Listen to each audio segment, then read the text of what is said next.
Can you hear me? Yes. Hear me now? Hear me now? Can you hear me now? I'm standing in. I didn't know I was going to do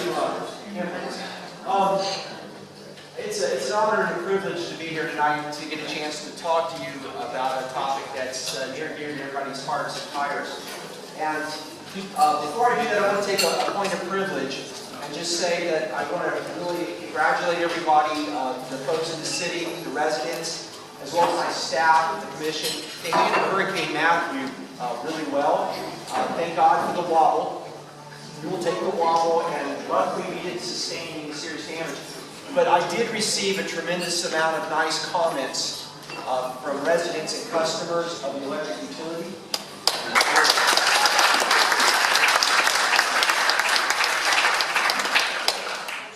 And I hope you appreciate how important that was to hear from y'all. And during the storm, I have to say that I had a couple of friends who live in the city, whose names will go unnamed, who actually had the audacity to call me. They said, "Mike, we're taking a pool.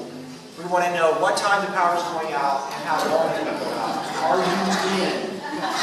And of course, I can't know more than that. But I won't say that one. But the fact is, we did have some issues. We did work through them.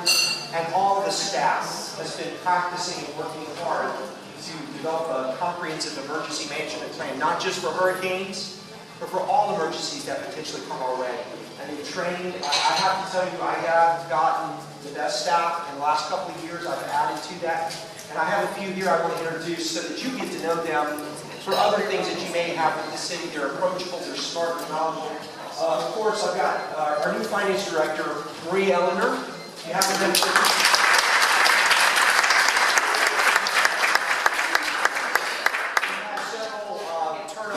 Finance department.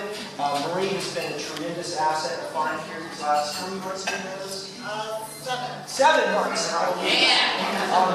She's really bringing a lot of confidence to the numbers, the books, and the processes. And she's got some great things planned for transparency and for accessibility of records and things. So just wait to see great things coming out of the finance department. Felipe Lafaso, who is our assistant public services director.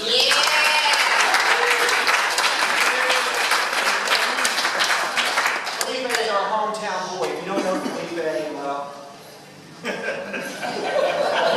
he's great. He's a resident as well. We love Felipe. He's a great asset. And Jamie Brown, our public services director. And Dolores Key, who serves so many roles in my office, but she's also our economic development director. A lot of the tremendous things you're seeing, for example, in the Park of Commerce, the federal grant we just got not too long ago of $1 million to help infrastructure out there. She was bird dogging that. It's been tremendous. I also see our Vice Mayor, Scott Maxwell, in the back.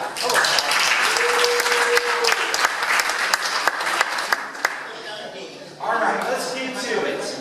The Neighborhood Road Dog Program. Having done this once before, a few years ago, we took the opportunity to really look at and listen to the issues that we heard coming out of the last Lakewood 2020 bond issue. And we wanted to be very responsive. We wanted to be focused on what it was that the residents, property owners in this city wanted to see done. And we did it first by really focusing on the most important piece of this at first is what does the ballot language say and what does it obligate us to? That's tremendous. So I'm going to read this aloud because I want y'all to really understand and appreciate it. Shall the city be authorized to issue general obligation bonds for the exclusive purpose of improving local roadways and eliminating potholes in an amount not to exceed $40 million, payable from an annual ad valorem taxes maturing no later than 30 years from the date of each issuance, and bearing interest at a rate not exceeding the maximum legal rate, with all expenditures reviewed by a citizens advisory committee. That is simplicity in a nutshell. This is exactly what we're talking about tonight, and that's what our great presentation is about. We're borrowing, we're asking you to borrow no more than $40 million for no more than 30 years, put into neighborhood streets only, and there is an oversight by a committee of your fellow citizens. And that's pretty much the program. Now I can sit down. Now, let's appreciate what we're dealing with here. In Lake Worth, because we're a city that's over 100 years old, our road infrastructure, as well as a lot of other infrastructure, was built and constructed at different times in our history. And I'll be honest with you, when you go back in time 50 years or so, things weren't always necessarily built as well as they should have been. Maybe they weren't built as well to last. In some cases in Lake Worth, they were probably not built at all. And as things have evolved, our technology for road building and the techniques and standards has improved over time. So we're dealing with a mishmash of different kinds of road issues. A lot of them are bad. Our techniques have been improved, stricter standards. The other truth in this is, for years, going back in the past, the city did not appreciate the asset of the infrastructure, and they did not put the money into maintaining it. That's unfortunate, because we're in the mess we're in a lot of ways because the city didn't step up that responsibility. It's not unique to Lake Worth, guys. We're not the only ones in this country. You turn on the news, there's issues of bridges, and rails, and everything else out there because for some reason this country didn't treat their assets properly and take care of them so that they have fallen into disrepair like these are roads.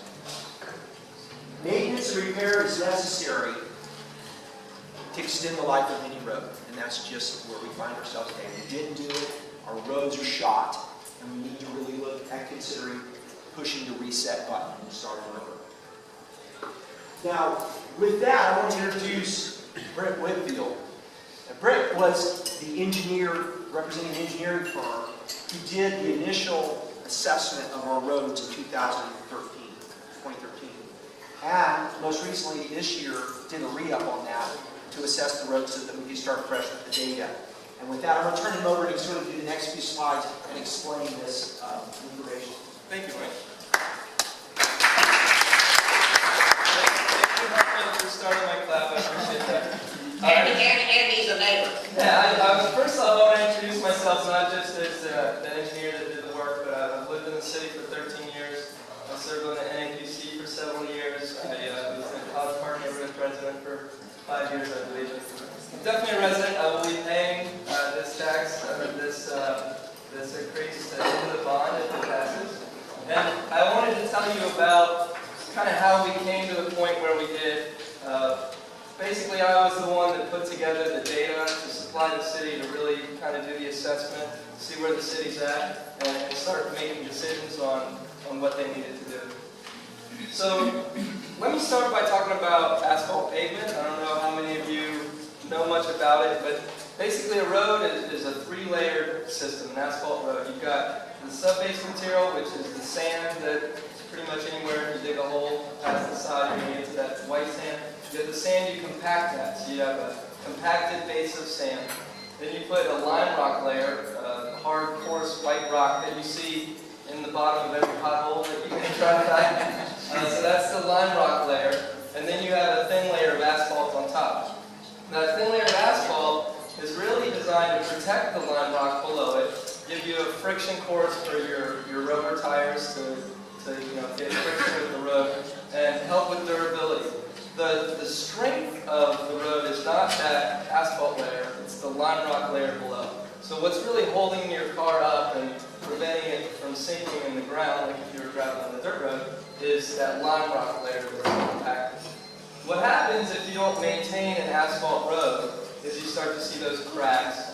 The water starts getting through the cracks, and the water starts to dissolve some of that lime rock and erode away that lime rock. And then you start getting depressions, you start getting issues where you have the pothole opening up, your pavement maybe separates from the lime rock, flakes off, breaks, things like that. So really, why we're talking about this, why the city manager talked about how a maintenance program helps with a road, is because if you are looking at, say, Federal Highway, which the state maintains, when it starts to get cracks after 12 or 15 years or so, they're going to come through and do a relatively inexpensive resurfacing of that road and save the line rock, never having seen the damage, and get back to the brand new friction point. And that is going to allow you to keep that road maintained in perpetuity. So they come back every 12, 15 years, do that resurfacing. Unfortunately, here in the city, we haven't been able to do those kinds of things. So we've gotten to the point where instead of just being able to come through and do a maintenance program, we're having to rebuild the roads. And in 2013, as the city manager said, we did a kind of comprehensive assessment of all the roads in the city. So we had a truck, you can see a little graphic here, that had lasers and measurement gauges on all the wheels and took pictures every 10 feet and basically looked at everything, at every road in the city. And then we compiled what's called a paving condition index. Because if you have cracking or you have a base problem, you're going to have a different repair technique. But you want to be able to assess one road against the other, how bad it is, even if the repair technique might be different. If one has a problem with cracking and one is another delamination or something. So basically we come up with a single score from 0 to 100, like a grade in school, that tells you how is that road. And then we assign a score to each block-by-block segment of every street in the city. And at that time, in 2013, the score was a 74.7. So if your kid comes home from school with a 74, maybe not so great, depending, I guess, on your expectations. But I thought at the time that the score would be lower, actually, for the city. I've driven the streets. I thought 74, okay, that's not as bad as I thought. That's fair. Needs a lot of repair, but okay. At that time, the 74 is kind of the average of all the streets in the city.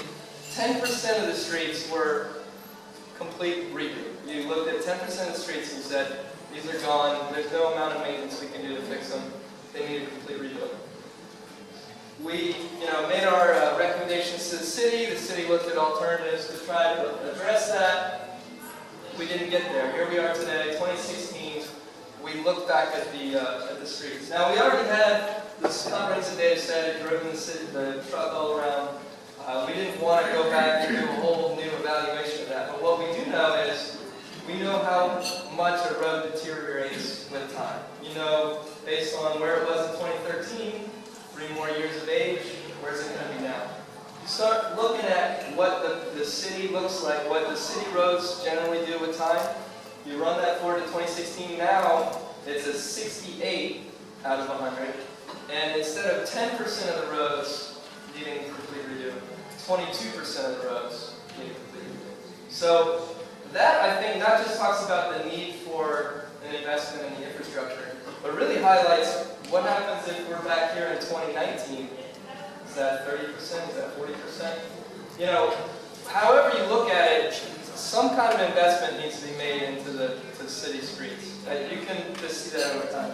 So this is a terrible graphic to try to explain. I think that's why I'm here, is because I'm kind of a nerd about this. But anyway, this red line I think is what we want to highlight. So that's basically what the condition of a street looks like. At H0, so we just came and paved the street new, it's 100. You look at it 5 years later, it still looks great. You know, you look at it 10 years later, we're still in that 90 range. So that's kind of what you'd expect. Road looks good with time. You know, if you look at 7th Avenue, it's looking nice. Then it starts to drop farther and farther as you get down that curve. So the first 10 years, it goes from 100 to a 90. But by year 30, it's down at a 10. And this is kind of the graphic that you would see that illustrates what the age of a road would be if you're not doing any maintenance.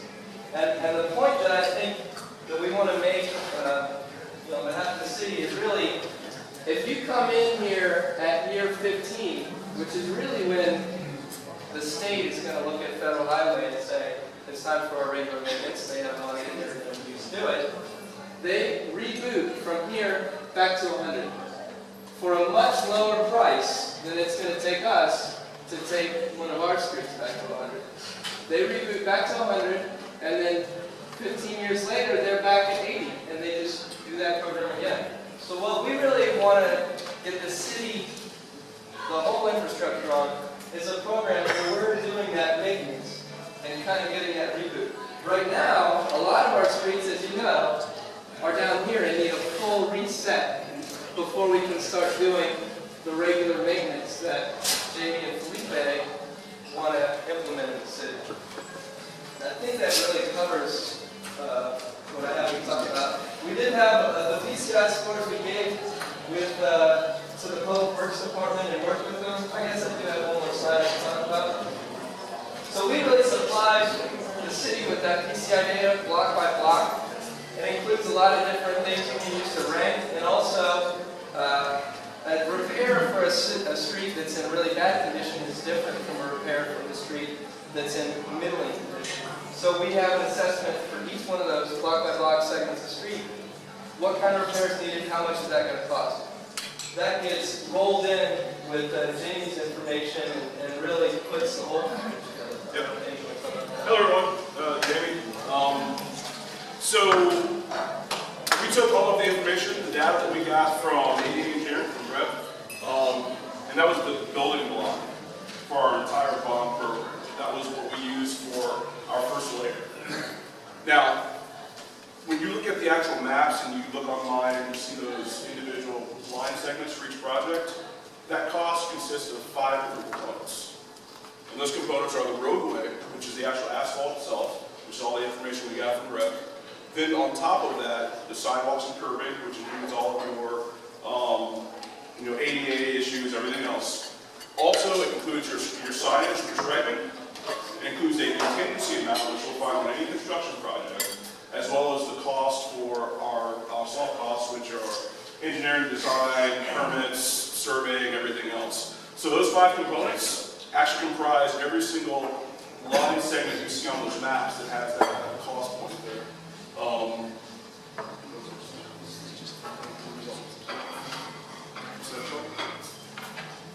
Okay, and these maps that we actually have copies of here if you guys don't have them. We have the overall city map, which shows every single segment that's going to be done, as well as the District 3 specific map here.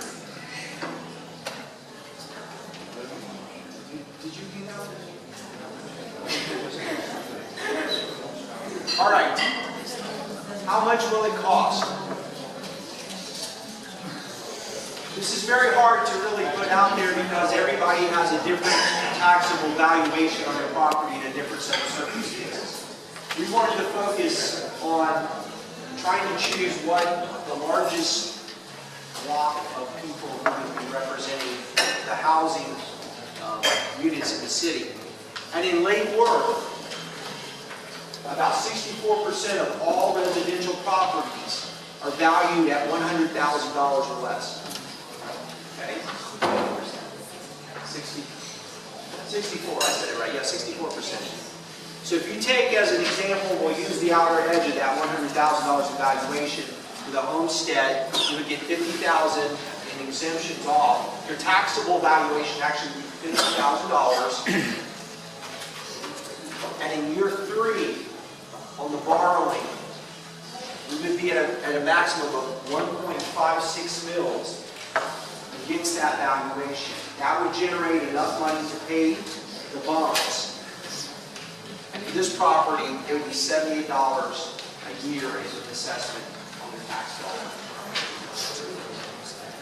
Everybody is going to be different. So we do have on our website, we're still kind of working with it, but it does work, a tax calculator that takes you through the steps where you can go to the property appraiser's office, get your individual property's taxable valuation, put it into the numbers, and it will give you your annual projected assessment on your property. Okay? But we use this as an example because we can't use every example.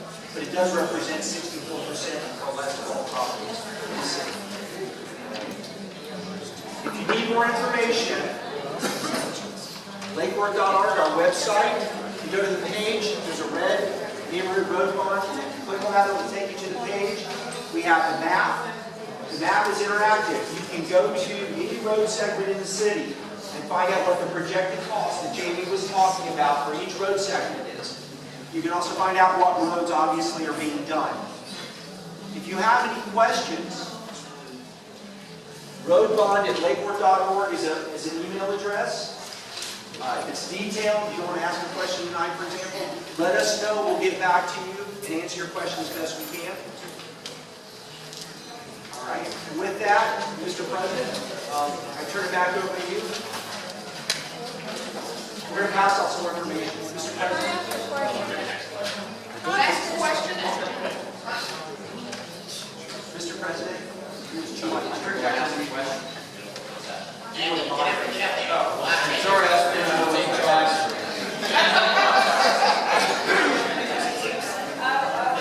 You want to take some questions? All right. Yeah, that's fine. Okay, we're going to start on this side and move our way across if we may.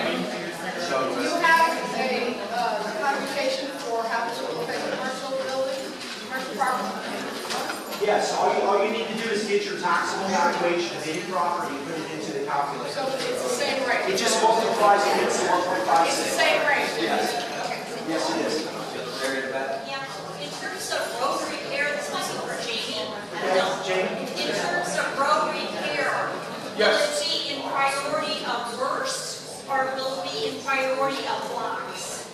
Can you kind of talk to us in terms of how the roads will be repaired? Will it be the worst or will it be blocks of roads? What do you mean by blocks of road? Where will you start? Where will you start? Will it be the 30, you said 20% of the roads are the worst? Are you going to start with those? Are you going to have a priority in terms of work area? Yeah, a little bit of both, because what we don't want to do is gridlock a particular district by doing all of the work all at one time in that particular area. We have to make sure that the actual MOT, the maintenance of traffic, and everything flows correctly. So we're going to be doing work in all 4 districts at the same time. That way, the same work is all going to be done in that same bond time frame. We can't lock an entire neighborhood down. And what is the priority in terms of what gets done first? Is it the worst or whatever? Yeah, we actually have 2 different segments, because at the same time, keep in mind, we still have water projects that are going to be going on with the water department as well. And we're doing the do it once, do it right method. We had met with each of the commissioners, and they decided we want to do it once, do it right. So as the water projects are happening on their just regular 5-year CIP, we will be doing those projects for them as well. So that's incorporated into this entire program. Correct. So that way you're not going to have a road halfway done and then not completing it. So it's a little bit of both of those.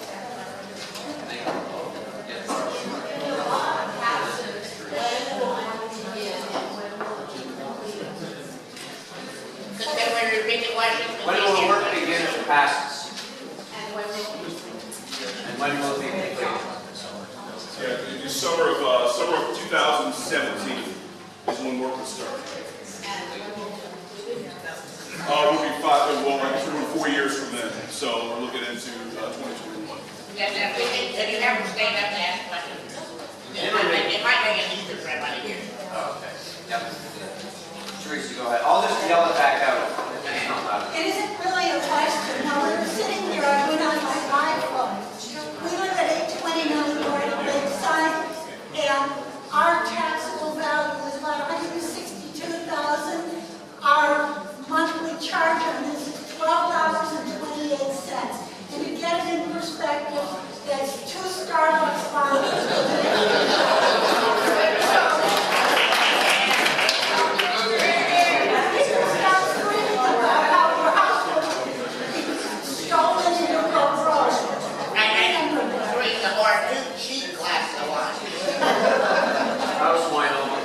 Go to the back. The ballot says ad valorem tax. Is that just a catchphrase for property tax? Yeah, it's a And bit. why didn't it say property tax? Well, ad valorem is a governmental term that we have to use, and it just means property tax. Yes. But it's an assessment that you're voting. It's different.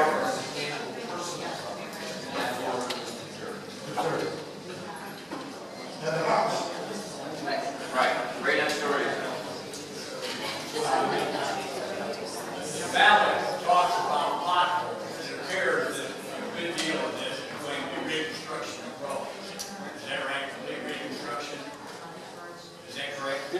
a goodly amount of.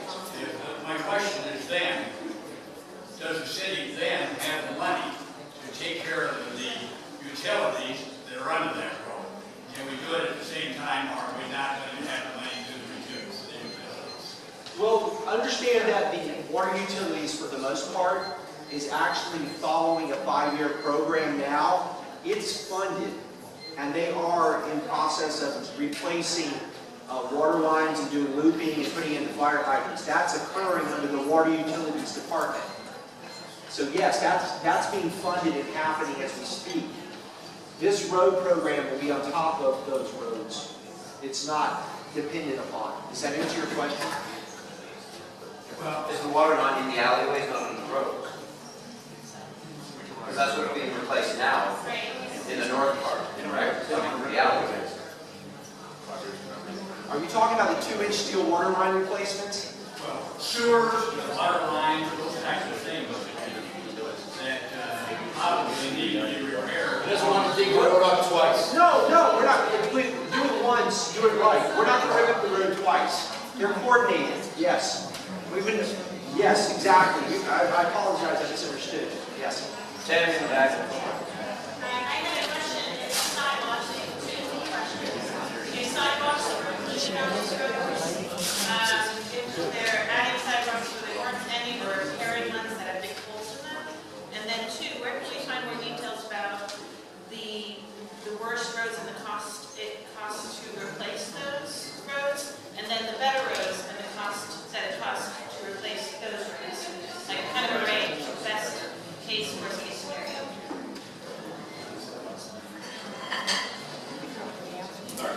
Sidewalks, that cost is included in the overall cost that you guys see when you actually look at the different segments. So the sidewalk and curbing costs are inclusive in that price. Yep. And I'll just add to what Jamie said. So when we look at, we use a software program called Micropaver. It's the Army Corps of Engineers uses it for pavement at airports, cities, street, federal highways, what have you.